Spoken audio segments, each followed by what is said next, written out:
The night was thick with sorrow, and the walls of the hospital seemed to absorb every cry, every whisper, every heartbeat of grief.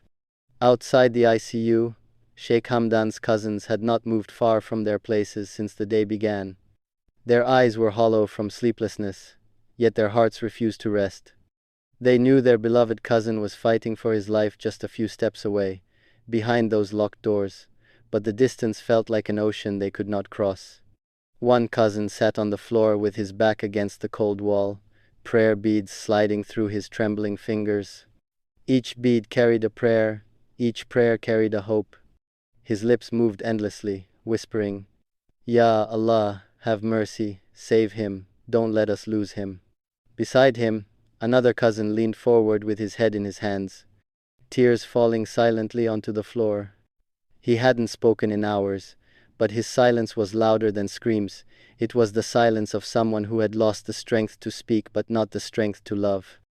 At intervals, the sound of machines inside the ICU broke through the heavy stillness, beeping faintly, reminding them that Sheikh Hamdan was still there, still breathing, still fighting. Every beep felt like a thread of hope, fragile and delicate, but enough to keep them from collapsing completely.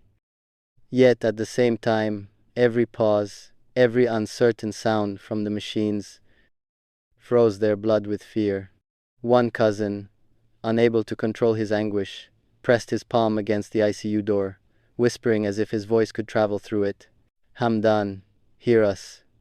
We are here, waiting for you. Please, don't leave us." His tears slid down his face, staining his shirt. But he didn't care.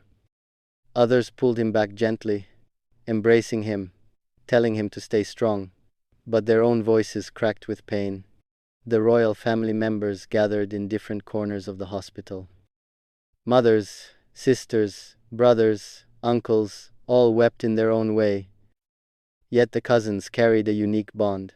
For them, Fazza was not only a crown prince, he was their brother, their friend, the heart that had united them since childhood. Memories flooded their minds, riding together in the desert, laughing at family gatherings, whispering secrets of youth. To imagine a future without him was unthinkable. Outside the hospital, Dubai was a different city that night. Its skyline, usually glowing with lights that spoke of progress and pride, seemed muted under the weight of sorrow. Streets that were once busy and alive were now unusually calm, as if the whole city had paused in solidarity. In mosques, imams and worshippers raised their hands in long prayers. At homes, families whispered Fazza's name into the night, begging Allah to spare him. Even children asked their parents, "Will he be okay?" Their innocence carrying questions too heavy for such small hearts. Back inside, the cousins clung to one another. Some walked slowly, up and down the corridor, unable to stay still. Others remained seated, their heads resting on shoulders, taking strength from each other's presence. One cousin, his voice shaking, said, "He has always been our strength. He was the one who lifted us up when we were weak. Now it's our turn, we must be strong for him." His words brought tears to everyone's eyes, for they all knew the truth of it. Sheikh Hamdan had always been their guiding light, and without him, they felt lost. Doctors came and went, their faces unreadable, their eyes avoiding contact. Every time the ICU door opened, the cousins held their breath, waiting for words, any words that might tell them what was happening inside. But the doctors gave no answers, only brief glances, only hurried steps. That silence from the medical staff was heavier than any explanation. The youngest cousin, barely holding himself together, broke down suddenly, his cries piercing the corridor. "Please Allah, don't take him from us. Not him, not now." His voice echoed painfully, and others rushed to comfort him, their own tears spilling uncontrollably. Together, they embraced him, forming a circle of grief, their sobs blending into one, filling the hospital with raw pain. As the hours stretched into the late night, exhaustion set in. Yet no one left. Even when their bodies trembled from fatigue, their hearts anchored them there.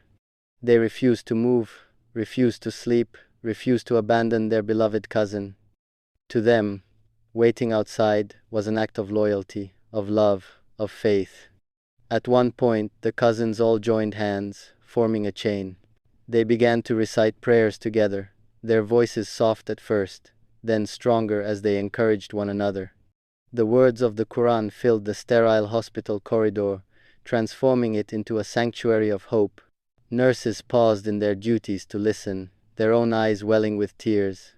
Even strangers who had gathered nearby bowed their heads in respect, joining the prayer silently.